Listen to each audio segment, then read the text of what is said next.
Among the thousands of pages of classified U.S. documents released this week by the website WikiLeaks were U.S. military intelligence and field reports which accuse Pakistan's Inter-Services Intelligence, the ISI, of arming, training, and financing the Taliban insurgency from 2004 to 2008, and fuels doubts about the Afghan war. The documents detail Pakistani military financing, supplying, and training of both the Taliban and al-Qaeda. The U.S. Congress recently agreed to a $7.5 billion civilian aid package for Pakistan over the next 5 years, and ministers from both governments agreed to building closer ties. And President Obama this week said that the leaked documents, the disclosures revealed about the mishandling of the Afghan war, justified his decision to embark on a new strategy. Today we are speaking with Pakistan's ambassador, Abdullah Hussain Haroon, Pakistan's ambassador to the United Nations. I'm Pamela Falk for CBS News. Ambassador Haroon, it's a pleasure that you are here with us today, and we are all wanted to express our sympathy to all the families involved in the airplane crash in Islamabad. Thank you. Ambassador Haroon, with regard to the documents, some analysts say that these documents are old. Some say that the problem is cleaned up, but the fear in the United States is that some elements in the Pakistani intelligence do have alliances with the Taliban. How does your government feel about this? Pamela, it's a very strange phenomena. When something needs to happen, it normally comes in what the public invents as an orchestrated fashion. You have the Afghan statements from Spanta and Karzai. You have the American leaks, and then David Cameron's statement in India. Precisely. All three, like a well-orchestrated symphony. Now, I'm not suggesting anything really bizarre. There has been a checkered past. The Americans wanted the ISI many years back to help chase out the Russians. And they knew about all the contacts at various levels. Now, if those are rehashed and rehashed and rehashed, they can be rehashed a million times. It's much like Terminator 1, 2, 3, 4, 5, and on. What I'm trying to say is that there have been contacts before. Everyone knows that. But can you believe that that is going to influence the Taliban today, or whether that continuity remains? I would just like to read just very shortly for you two things which are very pertinent to this argument.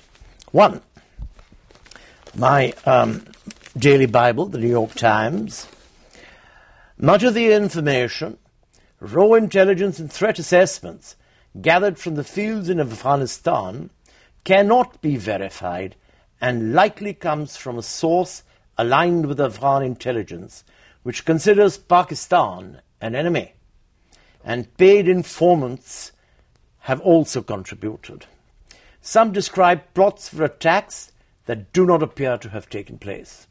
Now that is a very important statement in my mind in the New York Times, which is what is in the report. I read the report.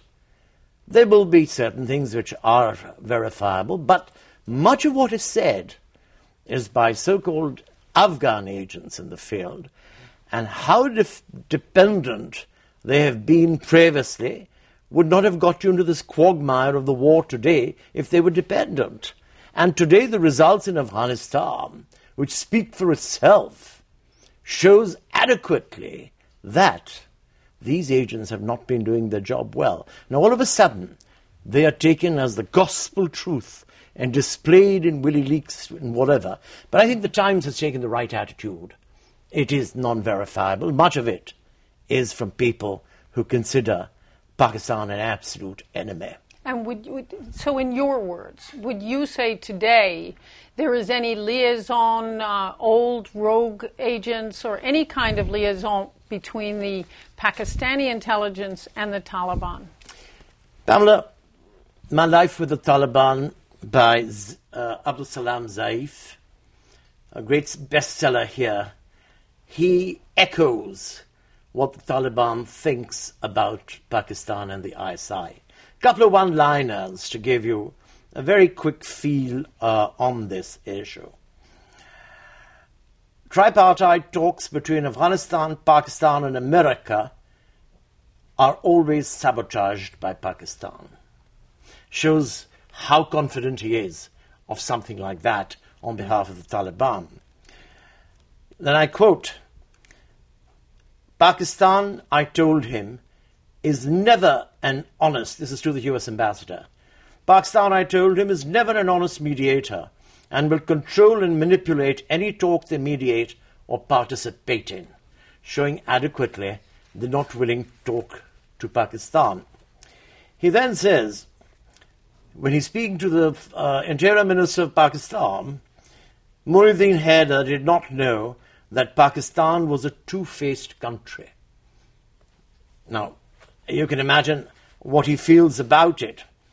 And then a very interesting one. The wolf and the sheep may drink water from the same stream, but since the start of the jihad, the ISI extended its roots deep into Afghanistan like a cancer puts down roots in the human body. Every ruler of Afghanistan has complained about it, but none could get rid of it. And finally, and this is very pertinent, and this reflects this report as well, which went to WikiLeaks. Information is the key to any conflict, says Zaif on behalf of the Taliban. The foreign troops in Afghanistan have poor intelligence. May I read that again? The foreign troops in Afghanistan have poor intelligence and have too often listened to people who provided them with false information. And these are those who use the foreigners for their own goals and target their own enemies or competitor. Now, well, it is a very good point, and these are specifics of the government questions and also intelligence. But when you take the course of the Afghan government, even this past week, saying that there is intelligence leaks, and they may be rogue leaks and rogue generals in the field helping with motorcycles. It was very specific.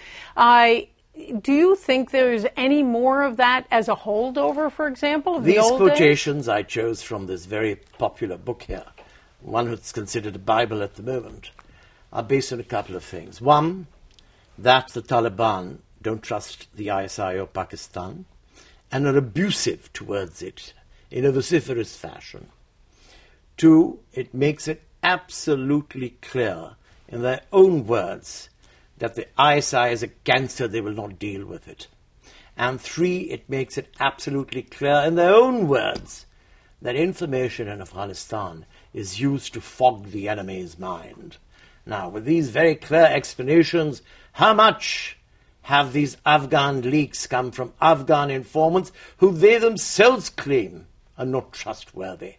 And how much credulity or credibility shall we give to these people to make this sound like an immense war effort?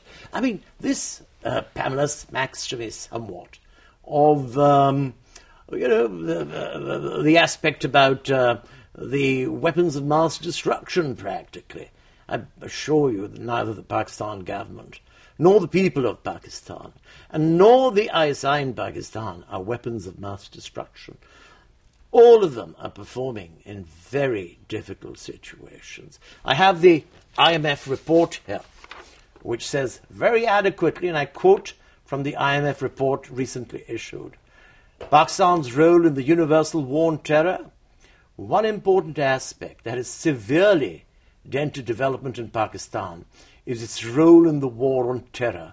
Pakistan has sustained immense socio-economic costs of being a partner in the international counter-terrorism campaign. And it goes on to say, Pakistan's participation in the anti-terrorism campaign has led to massive unemployment and it quotes a figure of $30 billion as having been the price of what we have paid directly and indirectly. This is Poverty Reduction Strategy Paper, Chapter 1, and the introduction is Challenges, Opportunities and Strategy, written by the IMF. Well, this is, in fact, what President Obama is saying, that these facts show the idea of what was, and now the strategy is to get closer between the United States and Pakistan. Would you say in sum of all of these comments that Pakistan's intelligence in no way is involved with feeding intelligence or helping out the Taliban or Al-Qaeda? Look, let me get one thing clear. Here at the United Nations, Abdul Salam Zaif was a man who was called an absolute no person. He went to Guantanamo and he was released. And lo and behold, he's suddenly become a Pakistan beta sitting in Afghanistan. Now, that's all right as far as we're concerned. But let's just think of it this way, that the governments of various P5 countries in the United Nations, for the permanent members, have allowed recently a list of Taliban people to be delisted from the list of the Al-Qaeda committee. And they're talking to them for various reasons. Now, is there a separate thinking? Anyone who needs to be released for talking in Afghanistan, even if they're Taliban, is fine. And if there's Taliban in Pakistan, Pakistan should have no connection to them, even though we're anticipating some form of limited or maybe larger withdrawal coming from ISAF and the Americans. Surely not. You can't have it two ways, even if there are connections. Why go into deniability? I don't want to deny anything. There may be some connection somewhere, but are we saying, and if you have read the annals of war anywhere in the world, you keep certain things in a certain place that, God forbid, if something goes wrong, there has to be something to talk to. They were talking to Hitler's people in Germany before the end of the Second World War. They were undermining him that way. Does that mean today whoever talked to Hitler's people are fascists for talking to them? All right, so let's turn to one other point, not just the WikiLeaks information, and you're making important points about that. Secretary of State Hillary Clinton publicly raised U.S. concerns on this last trip on July 19th in her visit to Pakistan, saying she believes someone in the government, the Pakistan government, knew where Al-Qaeda chief Osama bin Laden was hiding in the tribal areas. What is your view of that? Did the Americans know that there was $2 trillion worth of chemicals under the ground in Afghanistan? It suddenly appeared out of nowhere, but surely the satellites had pointed it out many, many years ago. And is your point... My point is that I'm sure someone in Pakistan may know, but it may be someone who's not within a loop which can be helpful. Anyone would like to... I mean, this man says in this book about the interior minister, and I can read it if you like, that he loves collecting money on heads that he hands over to the Americans. Surely Osama bin Laden is a vast source of head money. So if someone knew, I'm sure someone would spill their guts for that amount of money. I don't think that's the point, really. I think also it's no hidden secret that the concentration of Al-Qaeda has shifted to the Yaman, number one. And number two, in Afghanistan itself, it is the province of Kunar in the north, which everyone in Pakistan and Afghanistan know is where the Taliban and Al-Qaeda have put up a very formidable enclave. Why isn't anyone doing anything about it? Has the ISAF forces gone into Kunar and inspected it for all it's worth? I think they want us. So your point is to get U.S. and NATO forces into that region. They keep telling us, do more. Well, do more is fine. The question is, do more for what? We have limited resources. We even have less money. We keep hearing about the $75.5 billion, which we keep having, put into our face. We've said thank you for it. It is helpful. But the IMF report itself shows it's not enough to cover what has been even a significant portion of our costs. And we've already lost that. More is needed. And much more is needed. I'm going to say, please do much more. We need to fight this menace, and we need to do it properly. We haven't really been able to supply so many things which are needed at the moment. And to say that we are not appreciative, of course we are appreciative. Any help from anyone is highly appreciated, and there's been some great help from many countries in the West as a partner to this international coalition against terrorism. But is it meeting our requirements? No. Is it helping keep our heads above water? No. In every situation, it gets worse. Yet, we just did a great festival in New York to show our love for this country and the people of this country. And a vast majority of people came from Pakistan and Pakistan. We did it to show we're doing our best. Our best certainly could be better, no doubt about it, but then we're specific in what we want. When we want specifically, we're told, oh, so-and-so feels not, so-and-so feels not, so-and-so feels not. And what I would say, Pamela, that I am one of those trying to help bridges between India and Pakistan. India and Pakistan are very important in this cauldron. And I personally believe that it would be better if and after a great amount of difficulties, we're progressing forward slowly and steadily. All right, just on that front, there's a great fear that when U.S. troops pull out and NATO troops are all out, that there will be more problems between India and Pakistan, and you've addressed one issue. Can you also speak to the fact that there are some reports of an increased nuclearization of Pakistan and an agreement with China? What do you say about the reasons for that? 18 months ago, the former head of the CIA's Kabul station, Graham Fuller, wrote in the International Herald Tribune, once the US leaves the region, Pakistan will be stable. How do you interpret that? No, I'll ask you. Well, this is exactly it.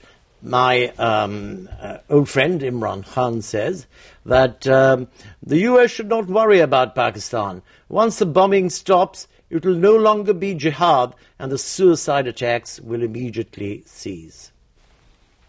And you think the idea of the United States withdrawing would help the region? I'm not suggesting that. I'm reading to you opinions of two people. And yours? Of very significant. Or the government? My personal belief is that by having declared, no matter how limited a time frame of withdrawal, I have said this earlier in many a place, I think that has been disadvantageous to the situation. You never tell the Afghans when you're leaving. They prepare their swords long before you've left. You read the history of Afghanistan. The first Afghan war with the British, the second Afghan war with the British. I remember the general withdrawing from Kabul said that all the way from Kabul to Mazar-e-Sharif and the tunnel beyond it, they were sniping at their backs even though they were leaving. So the Afghans love that sort of thing. So a timetable is detrimental? I think a timetable has been detrimental. And also, in my personal opinion, the presence of the troops. The presence of the troops is the implication of that quote that if the U.S. did pull out, it would be a calmer place? You know, that is not going to be governed by what you and I say politically. There are economic aspects to that. There are aspects that are directly involved with international diplomacy and NATO, etc., etc., etc. But it's a known fact that the Europeans have gone cold on the war. They're pulling back. I think Canada announced last week they're pulling out in 2011. And do you applaud that? No, I don't. I believe, I've said this earlier in your program, when McChrystal asked for a certain amount of troops, I think 80,000 was the figure he gave, and he was given, I believe, 20 or 30 at the end of the day. Now, that did create a problem for him, and I'm sure must have been important in his frustration that came on much later when he was striking out, because it's a difficult task. It's not easy. There is a common, Richard Haas recently wrote, I think in the Newsweek or Time magazine, I forget which. I don't want to quote it because I don't have it here, and I have great respect for Richard, but I will say this, that he did say that it now seems that the war is not winnable. And I think the same has been said by Brent Snowcroft and Brzezinski in their dialogue with David Ignatius, that this has to be done in a multilateral track. And is your view, is the government's And Pakistan, in all three's mind, is very important in the equation. And does Pakistan's government, does your government believe that the war is not winnable, as these analysts have said? I won't speak for the government on this issue because it is a touchy subject. I sit with you here, giving you opinions of what people are saying, and normally you would be taking your own conclusions from them. But in my personal opinion, I have very little hesitation in saying that the way the war is going, it doesn't seem winnable. And I quote now Mr. Brzezinski too, where he said, instead of centralized forces that are not in charge in Afghanistan, let's start from the rural areas upwards. Let's build the forces from there with local loyalties that will create the bonding in the whole situation. And I think he's dead right. I respect him a great deal for that thinking.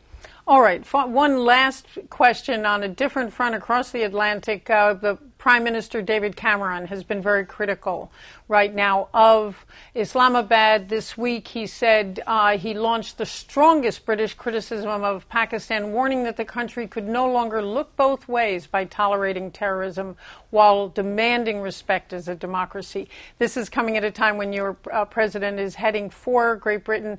What do you think he meant by that, and why would he say that? I could respect David Cameron's point of view to a degree, but his own press has said either he's the type who calls a spade, or he's been completely undiplomatic. So you can take a choice from there. But then I think there is, I talked about the orchestration earlier.